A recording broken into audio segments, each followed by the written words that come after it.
மாயா கதைகள் சேனலுக்கு உங்களை அன்புடன் வரவேற்கிறோம். ஒரு அமைதியான கிராமத்தின் எல்லையில் கவின் வசித்து வந்தான். அவன் ஒரு திறமையான ஓவியன், ஆனால் அவரது திறமையை உலகம் இன்னும் அறியவில்லை. ஒருநாள் அவன் ஆற்றங்கரையில் அமர்ந்து இயற்கை காட்சியை வரைந்து கொண்டிருந்தபோது இனியா அங்கே வந்தாள். இனியா அந்த ஊர் பெரியவரின் மகள், மிகவும் அறிவு கூர்மை கொண்டவள். கவினின் ஓவியத்தை பார்த்த இனியா பிரமித்துப் போனாள். இந்த ஓவியத்தில் உயிர் இருக்கிறது கவின், ஆனால் இதில் ஏதோ ஒரு இயக்கம் தெரிகிறது என்று மென்மையாக சொன்னாள். கவின் சிரித்துக்கொண்டே, உண்மைதான் இனியா, கலையை ரசிக்க ஆள் இருந்தால் மட்டும் போதாது, அதை அங்கீகரிக்க ஒரு களம் வேண்டும் என்றான். அவர்களின் உரையாடல் நீண்ட நேரம் தொடர்ந்தது. அன்று முதல் கவினும் இனியாவும் அடிக்கடி சந்திக்க ஆரம்பித்தனர். மக்கள் இவர்களின் நட்பை பற்றி பலவிதமாக பேசினாலும் அவர்கள் தங்கள் லட்சியத்தில் உறுதியாக இருந்தனர். ஒரு நாள் இனியா ஒரு பழைய வரைபடத்தை கொண்டு வந்து கவினிடம் காட்டினாள். அது அந்த ஊருக்கு பின்னால் இருக்கும் மலையில் மறைந்திருக்கும் ஒரு ரகசியத்தை பற்றியது. இந்த வரைபடம் என் தாத்தா காலத்துச் சொத்து. இதில் சொல்லப்பட்டிருக்கும் இடத்துக்கு நாம் சென்றால் உன் கலைக்கும் நம் கிராமத்திற்கும் ஒரு பெரிய வெடிவு காலம் பிறக்கும் என்று நிலா உற்சாகமாக சொன்னாள். கவின் முதலில் தயங்கினாலும் இனியாவின் தன்னம்பிக்கை அவனுக்கு ஊக்கமளித்தது. அவர்கள் இருவரும் அந்த மர்மமான பயணத்தை தொடங்க முடிவு செய்தனர். காட்டின் அடர்த்தி மற்றும் மலைப்பாதையின் கடினத்தன்மை அவர்களுக்கு பல சவால்களை கொடுத்தது. ஆனால் அவர்கள் பின்வாங்கவில்லை. அவர்கள் இருவரும் காட்டின் ஆழத்திற்கு செல்லச் செல்ல மரம் செடிகளின் அடர்த்தி அதிகரித்துக் கொண்டே இருந்தது. கவின் தனது கையில் இருந்த வரைபடத்தை உற்று நோக்கினான். இனியா, நாம் சரியான பாதையில்தான் செல்கிறோம் என்று நினைக்கிறாயா? காண மிகவும் பயமுறுத்துவதாக இருக்கிறது என்று கவின் கேட்டான். இனியா தைரியமாக, பயப்படாதே கவின், என்ற வரைபடம் பொய் சொல்லாது. நாம் அந்த பழைய கோயிலை அடைந்தால் உண்மை தெரிந்துவிடும் என்றாள். திடீரென்று ஒரு புதருக்குப் பின்னால் ஏதோ சத்தம் கேட்டது. இருவரும் திடுக்கிட்டு நின்றனர். அங்கிருந்து ஒரு முதியவர் வெளியே வந்தார். அவர் பார்ப்பதற்கு ஒரு முனிவரைப் போல இருந்தார். இந்த ஆபத்தான பகுதிக்கு ஏன் வந்தீர்கள் பிள்ளைகளே என்று அவர் கம்பீரமான குரலில் கேட்டார். கவின் அவரிடம் தாங்கள் வந்த காரணத்தை கூறினான். அந்த முதியவர் சிரித்துக்கொண்டே, அந்த ரகசியம் ஒரு தூய இதயத்தால் மட்டுமே கண்டறியப்பட முடியும். நீங்கள் தேடும் அந்த இடம் இன்னும் சில மைல் தொலைவில் உள்ளது. ஆனால் அங்கு செல்வதே எளிதல்ல என்று எச்சரித்தார். அவர் சொன்ன பாதையில் இருவரும் பயணத்தைத் தொடர்ந்தனர். வழியில் ஒரு பெரிய நீர்வீழ்ச்சியே கடந்தனர். அதன் சத்தம் காதுகளை பிளந்தது. அங்கிருந்த பாறைகளில் விசித்திரமான குறியீடுகள் செதுக்கப்பட்டிருந்தன. கவின் தன் ஓவிய திறமையால் அந்தக் குறியீடுகளின் பொருளை புரிந்து கொள்ள முயன்றான். இனியா, இது வெறும் ஓவியங்கள் அல்ல, இது ஒரு திசைகாட்டி என்று கவின் உற்சாகமாக கத்தினான். அவர்கள் அந்தப் பாறைகளைத் தாண்டிச் சென்றபோது ஒரு பெரிய குகை தென்பட்டது. குகையின் வாசலில் இரு நாக சிலைகள் இருந்தன. நிலவொளி அந்த சிலைகளின் மீது பட்டபோது குகைக்குள் ஒரு ஒளிப்பாதை தெரிந்தது. கவினும் இனியாவும் ஒருவர் கையை ஒருவர் பிடித்துக்கொண்டு மெதுவாக உள்ளே நுழைந்தனர். உள்ளே சென்ற அவர்களுக்கு ஒரு மிகப்பெரிய அதிர்ச்சி காத்திருந்தது. அங்கு தங்கம் அல்லது வைரங்கள் இல்லை, மாறாக பல்லாயிரம் ஆண்டுகள் பழமையான கலை பொக்கிஷங்களும் ஓலைச்சுவடிகளும் இருந்தன. கவின் பிரமிப்போடு அந்த இடத்தை பார்த்தான். இனியா, இதுதான் நான் தேடிய உண்மையான செல்வம். நம் முன்னோர்களின் அறிவு மற்றும் கலை இங்கே புதைந்து கிடக்கிறது என்றான்.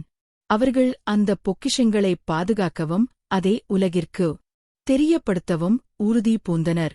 அந்த பயணம் அவர்களின் காதலையும் லட்சியத்தையும் இன்னும் வலிமையாக்கியது.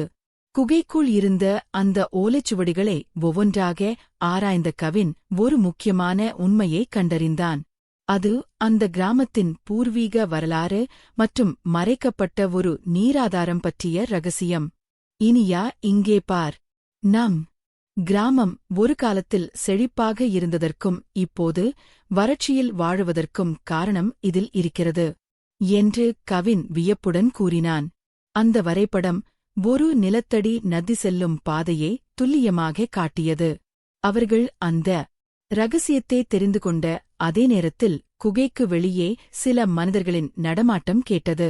அவர்கள் அந்த ஊரின் தீய எண்ணம் கொண்ட நிலச்சுவாந்தார் அனுப்பிய ஆட்கள். இந்த பொக்கிஷத்தை திருடுவிற்க அவர்கள் திட்டமிட்டிருந்தனர். கவினும் இனியாவும் ஆபத்தில் இருப்பதை உணர்ந்தனர்.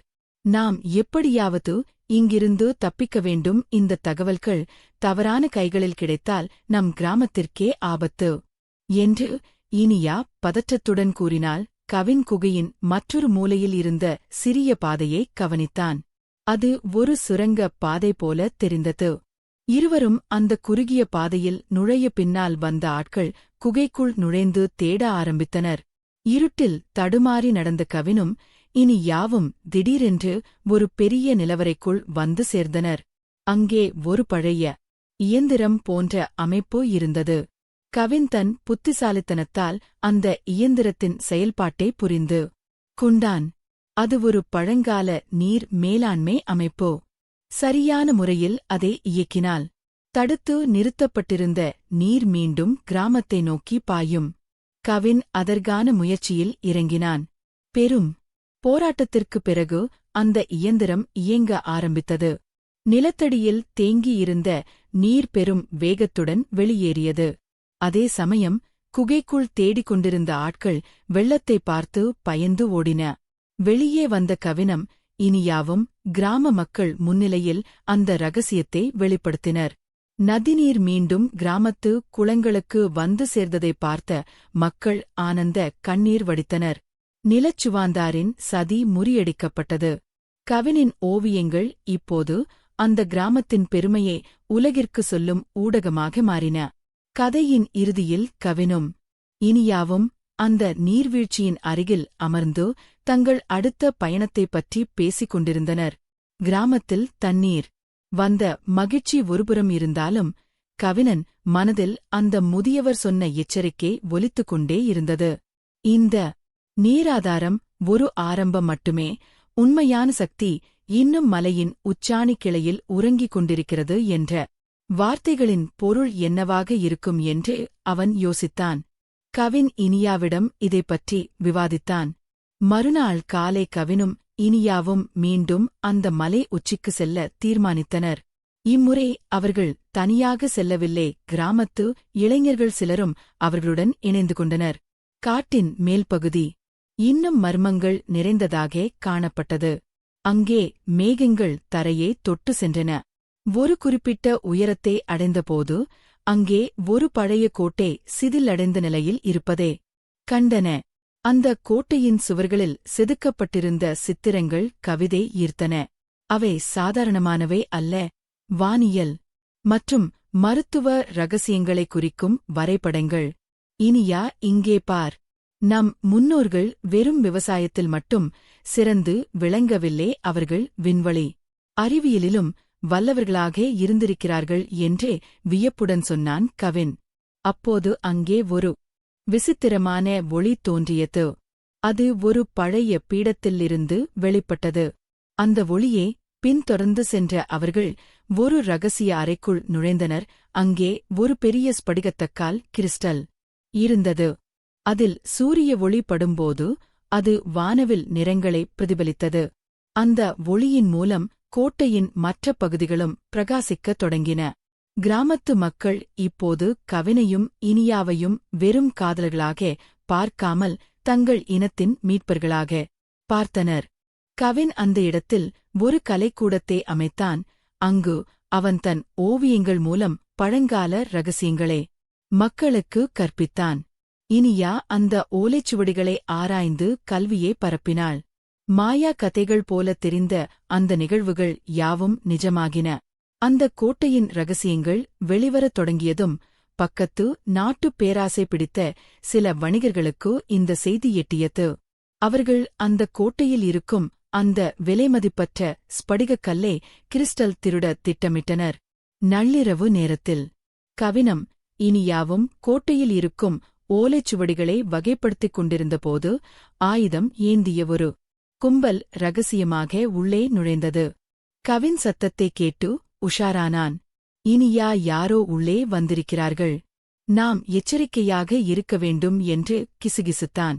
அந்த திருடர்கள் ஸ்படிகக்கால் இருக்கும் அறையை நோக்கி முன்னேறினர். கவின் தன்னிடமிருந்த ஓவிய கருவிகளையும் அங்கிருந்த பழைய இயந்திரங்களையும் பயன்படுத்தி அவர்களைத் தடுக்க ஒரு தந்திரம் செய்தான். கோட்டையின் சுவர்களில் இருக்கும் கண்ணாடிகளை ஒரு குறிப்பிட்ட கோணத்தில் திருப்பினான். நிலவொளி அந்த கண்ணாடிகளில் பட்டு திரித்து ஒரு மாயையான உருவத்தை உருவாக்கியது. திருடர்கள் அதை பார்த்து பேய் என்று பயந்து நடுங்கினர். ஆனால் அவர்களின் தலைவன் மிகவும் புத்திசாலி. அவன் இது கவினின் தந்திரம் என்பதை புரிந்து கொண்டு கவினை தாக்கத் தொடங்கினான். இனியா சும்மா இருக்கவில்லை. அவள் அந்த கோட்டையின் பாதுகாப்பு அமைப்பை இயக்கும் ஒரு ரகசிய நெம்புகோலை லீவா அழுத்தினாள். திடீரென்று தரைப்பகுதி நகரத் தொடங்கியது. அந்த அறையின் கதவுகள் தானாகவே மூடிக்கொண்டன. திருடர்கள் அனைவரும் ஒரு பெரிய அறைக்குள் சிக்கிக் கொண்டனர். கவின் வீரத்துடன் போராடி அவர்களின் தலைவனை வீழ்த்தினான். மறுநாள் காலை கிராம மக்கள் அனைவரும் கோட்டைக்கு வந்து அந்த திருடர்களை காவல்துறையிடம் ஒப்படைத்தனர். கவினின் வீரத்தையும் இனியாவின் சமயோசித்த புத்தியையும் பாராட்டி ஊர் திருவிழாவை கொண்டாடியது. ஆனால் அந்த ஸ்படிகக் கல்லில் இருந்து வெளிப்பட்ட ஒளி ஒரு புதிய வரைபடத்தை சுவரில் காட்டியது. அது இன்னும் தூரத்தில் இருக்கும் ஒரு பெரிய சாம்ராஜ்யத்தின் ரகசியத்தை தாங்கியிருந்தது. அந்த சுவரில் தோன்றிய புதிய வரைபடம் சாதாரணமான ஒன்று அல்ல. அது அடர்ந்த காடுகளுக்கு அப்பால் இருக்கும் ஒரு மறைக்கப்பட்ட நகரத்தைப் பற்றிய தகவல்களைக் கொண்டிருந்தது. கவின் அந்த வரைபடத்தை உற்று நோக்கினான். இனியா, இந்த கோட்டை ஒரு ஆரம்பம்தான். நம் முன்னோர்கள் விட்டுச் சென்ற உண்மையான அறிவு அந்த பள்ளத்தாக்கில்தான் இருக்கிறது போல தெரிகிறது என்றான். இனியா சற்று கவலையுடன், கவின், நாம் இதுவரை சந்தித்த ஆபத்துக்களே அதிகம். இப்போது இன்னும் தூரமான இடத்திற்கு செல்வது பாதுகாப்பானதா என்று கேட்டாள். ஆனால் கவினின் கண்களில் ஒரு புதிய தேடல் தெரிந்தது. அவன் அந்த வரைபடத்தில் இருந்த குறியீடுகளை தன் குறிப்பேட்டில் வரைந்து கொண்டான். அந்த பயணம் வெறும் ஒரு தேடல் மட்டுமல்ல, அது அவர்களின் வரலாற்றே மீட்டெடுக்கும் ஒரு புனித பயணம். மறுநாள் அவர்கள் தங்கள் பயணத்தைத் தொடங்கினர். இம்முறை அவர்கள் கடல் வழியாக செல்ல வேண்டியிருந்தது. ஒரு சிறிய படகில் அவர்கள் அந்த மர்மமான தீவை நோக்கி பயணித்தனர். கடல் சீற்றம் அதிகமாக இருந்தபோதும் கவின் தன் நம்பிக்கையை கைவிடவில்லை. பயணத்தின் நடுவில் ஒரு பெரிய சுழல் அவர்களைத் தாக்கியது. படகு நிலைத்தடுமாறியது. அதிர்ஷ்டவசமாக அவர்கள் ஒரு கடற்கரையில் ஒதுங்கினர். அங்கே இருந்த மணல் தங்க நிறத்தில் மின்னியது. அங்கே இருந்த மரங்கள் இதுவரை அவர்கள் பார்த்திராத வகையில் திசித்திரமாக இருந்தன. நாம் எங்கே இருக்கிறோம் என்று தெரியவில்லை. ஆனால் இந்த இடம் ஏதோ ஒரு மந்திர சக்தியால் ஆளப்படுவது போல் உணர்கிறேன் என்றால். இனியா அப்போது தூரத்தில் ஒரு பெரிய மணி ஓசை கேட்டது. அந்த ஓசை அவர்களை ஒரு மிகப்பெரிய அரண்மனைக்கு இட்டுச் சென்றது. அந்த அரண்மனை முழுக்க முழுக்க பளிங்கு கற்களால் ஆனது. அதன் வாசலில் காவல் நின்ற வீரர்கள் விசித்திரமான உடைகளை அணிந்திருந்தனர். கவினையும் இனியாவையும் பார்த்த அவர்கள், நீண்ட காலத்திற்கு பிறகு வரைபடத்தின் ரகசியத்தை அறிந்தவர்கள் இங்கே வந்திருக்கிறார்கள் என்று கூறி அவர்களை உள்ளே அழைத்துச் சென்றனர். அங்கே அவர்கள் சந்திக்கப் போகும் நபர் அவர்களின் வாழ்க்கையையே மாற்றப் போகிறார். அந்த பிரம்மாண்டமான அரண்மனைக்குள் நுழைந்த கவினும் இனியாவும் அங்கிருந்த காட்சிகளைக் கண்டு வியந்து நின்றனர். சுவர்களில் இருந்த ஓவியங்கள் நகர்வதைப் போல தோன்றின. அரண்மனையின் நடுவே ஒரு சிம்மாசனத்தில் ஒரு வயதான மூதாட்டி அமர்ந்திருந்தார். அவர் கண்களில் ஒரு அமானுஷமான ஒளி தெரிந்தது. அவர்தான் அந்த தீவின் அரசி மற்றும் ரகசியங்களின் பாதுகாவலர். வாருங்கள் பிள்ளைகளே, உங்கள் வரவுக்காகத்தான் பல தலைமுறைகளாக காத்திருக்கிறோம் என்று அவர் கனிவான குரலில் கூறினார். கவின் பணிவுடன் வணங்கி, தாயே, நாங்கள் இந்த வரைபடத்தின் ரகசியத்தை தேடி வந்திருக்கிறோம். எங்கள் கிராமத்தின் வளம் காக்க எங்களுக்கு இன்னும் அறிவு தேவை என்றான். அரசி புன்னகைத்து, அறிவு என்பது ஒரு பெரிய பொறுப்போ, அதை சுமக்கும் தகுதி உங்களுக்கு இருக்கிறதா என்பதை நீங்கள் நிரூபிக்க வேண்டும் என்றார். அதற்குப் பிறகு அவர்களுக்கு 3 சவால்கள் விடப்பட்டன. முதல் சவால் அவர்களின் மன உறுதியையும், 2வது சவால் அவர்களின் புத்திசாலித்தனத்தையும், 3வது சவால் அவர்களின் தியாக உணர்வையும் சோதிப்பதாக இருந்தது. கவின் தன் ஓவிய திறமையால் ஒரு சிக்கலான புதிரை தீர்த்தான். இனியா தனது அபாரமான நினைவாற்றலால் பழங்கால மொழி ஒன்றின் இரகசியத்தை கண்டுபிடித்தாள். இறுதிச் சவாலில் அவர்கள் இருவரும் ஒருவருக்காக ஒருவர் தியாகம் செய்ய துணிந்தபோது அரசின் மனம் குளிர்ந்தது. உங்களிடம் அன்பு இருக்கிறது, அதுதான் அறிவை விடவும் பெரிய சக்தி என்று பாராட்டிய அவர்களுக்கு ஒரு புனிதமான புத்தகத்தை வழங்கினார். அந்த புத்தகத்தில் இயற்கையை சீண்டாமல் அறிவியலை எப்படி வளர்ப்பது என்ற முறைகள் இருந்தன. அந்த புத்தகத்தை பெற்றுக்கொண்டதும் அந்த தீவு மெல்ல மறையத் தொடங்கியது. கவினும் இதியாவும் மீண்டும் தங்கள் கிராமத்தின் கடற்கரையில் தங்களே கண்டனர். அவர்கள் கையில் அந்த புனித புத்தகம் மட்டும் இருந்தது. இப்போது அவர்கள் வெறும் கிராமத்து இளைஞர்கள் மட்டுமல்ல, ஒரு புதிய நாகரிகத்தின் வித்தாக மாறினர். கிராமத்திற்கு திரும்பிய கவனம் இனியாவும் ஒரு நிமிடம் கூட வீணாக்கவில்லை. அந்த புனித புத்தகத்தில் இருந்த குறிப்புகளைக் கொண்டு அவர்கள் கிராமத்தின் விவசாய முறையை முற்றிலுமாக மாற்றி யமைத்தனர். நிலத்தில் ரசாயனங்கள் இல்லாமல் இயற்கை முறையிலேயே அதிக விளைச்சல் தரும் நுட்பங்களை கவின் ஊர் மக்களுக்கு கற்றுக் கொடுத்தான். இனியா அந்த புத்தகத்தில் இருந்த மருத்துவ குறிப்புகளை பயன்படுத்தி ஒரு மூலிகை மையத்தை தொடங்கினாள். நீண்ட கால நோய்களால் அவதிப்பட்டு வந்த கிராம மக்கள் இனியாவின் மருத்துவத்தால் குணமாகத் தொடங்கினர். அந்த கிராமம் இப்போது ஒரு சொர்க்கம் போல காட்சியளித்தது. சுற்றுவட்டார ஊர்களில் இருந்து மக்கள் இதை பார்க்க வரத் தொடங்கின. ஆனால் இந்த வளர்ச்சி மீண்டும் ஒரு சிக்கலை கொண்டு வந்தது. இந்த மாற்றங்கள் அந்த பகுதியை ஆளும் அரசாங்க அதிகாரிகளின் கவனத்தை ஈர்த்தது. ஒரு அதிகாரி அந்த புனித புத்தகத்தை தன் வசப்படுத்த திட்டமிட்டார். அவர் ஒரு பெரிய படையுடன் கிராமத்திற்கு வந்து, இந்த ரகசிய புத்தகம் அரசாங்கத்திற்கு சொந்தமானது, அதை எங்களிடம் ஒப்படைக்க வேண்டும் என்று மிரட்டினார். கிராம மக்கள் கவினுக்கும் இனியாவுக்கும் ஆதரவாக நின்றனர். இது எங்கள் முன்னோர்களின் சொத்து, இதை நாங்கள் தரமாட்டோம் என்று முழக்கமிட்டனர். கவின் அந்த அதிகாரியிடம், அதிகாரத்தினால் அறிவே அடக்க முடியாது. இந்த புத்தகம் யாருடைய சொத்தும் அல்ல, இது இயற்கையின் வரம். இதை தவறாக பயன்படுத்திவிட மாட்டோம் என்று தைரியமாக கூறினான். அதிகாரி பல பிரயோகம் செய்ய முயன்றபோது கவின் அந்த கோட்டையில் கற்ற தந்திரங்களை பயன்படுத்தி கிராமத்தின் எல்லையில் ஒரு பாதுகாப்பு வளையத்தை உருவாக்கினான். காற்றில் இருந்த ஈரப்பதத்தை வைத்து ஒரு பெரிய மேகமூட்டத்தை உருவாக்கி அதிகாரிகளையும் அவர்கள் படையையும் திசை திருப்பினான். அவர்கள் வழியறியாமல் காட்டின் மறுபுறம் சென்றனர். அந்த அதிகாரியும் அவரது படையும் மூடுபனியால் திசை மாறி போனாலும் அவர்கள் அவ்வளவு அளவு எழுதல் பின்வாங்க தயாராக இல்லை. அவர்கள் நவீன ஆயுதங்களோடு மீண்டும் கிராமத்தை நோக்கி வரத் தொடங்கினர். இந்த முறை அவர்கள் கிராமத்தின் முக்கிய நீராதாரம் இருக்கும் பகுதியை சூழ்ந்து கொண்டனர்.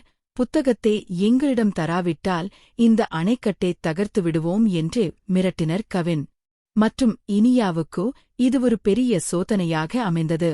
இனியா, இந்த புத்தகம் நம்மிடம் இருப்பதை விட மக்களின் பாதுகாப்புதான் முக்கியம். ஆனால் இது தவறான கைகளில் சென்றால் உலகிற்கே ஆபத்து என்று கவின் கவலையுடன் கூறினான். அப்போது இனியாவுக்கு ஒரு யோசனை தோன்றியது. அந்த புனித புத்தகத்தின் கடைசி பக்கத்தில் ஒரு விசித்திரமான குறியீடு இருந்தது. அது தேவைப்படும்போது மட்டும் திறக்கவும் என்ற எச்சரிக்கையுடன் இருந்தது.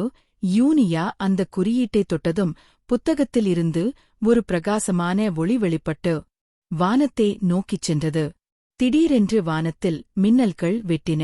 ஆனால் மழை பெய்யவில்லை, மாறாக பூமியில் ஒரு சிறிய அதிர்வு ஏற்பட்டது. அந்த பகுதியில் இருந்த கல் தூண்கள் தானாகவே நகரத் தொடங்கின. படையினர் இதைப் பார்த்து மிரண்டு போயின.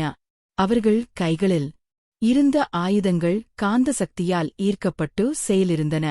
கவின் அந்த அதிகாரியின் முன்னால் சென்று, இயற்கையின் சக்தியை உங்களால் வெல்ல முடியாது. இந்த புத்தகம் அமைதிக்கானதோ அழிவிற்கானதோ அல்ல என்று அதிகாரமான குரலில் சொன்னான். தன் தவறையும் இயற்கையின் வலிமையையும் உணர்ந்த அந்த அதிகாரி மன்னிப்பு கேட்டுவிட்டு தன் படையுடன் அங்கிருந்து வெளியேறினார். கிராம மக்கள் கவினையும் இனியாவையும் தூக்கிக் கொண்டாடினர். அந்த புனித புத்தகம் இப்போது ஒரு ஒளிமயமாக மாறி காற்றில் கரைந்து போனது. அதன் அறிவு இப்போது கவின் மற்றும் இனியாவின் மனதில் ஆழமாக பதிந்திருந்தது.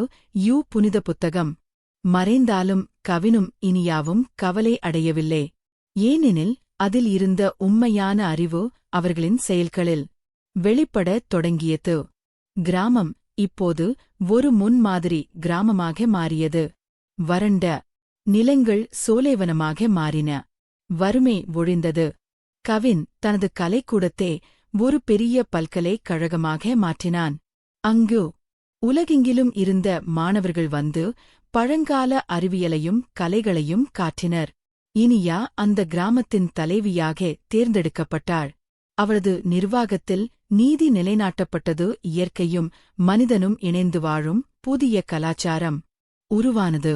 பல வருடங்களுக்குப் பிறகு கவினும் இனியாவும் அதே நீர்வீழ்ச்சியின் அருகில் அமர்ந்திருந்தனர்.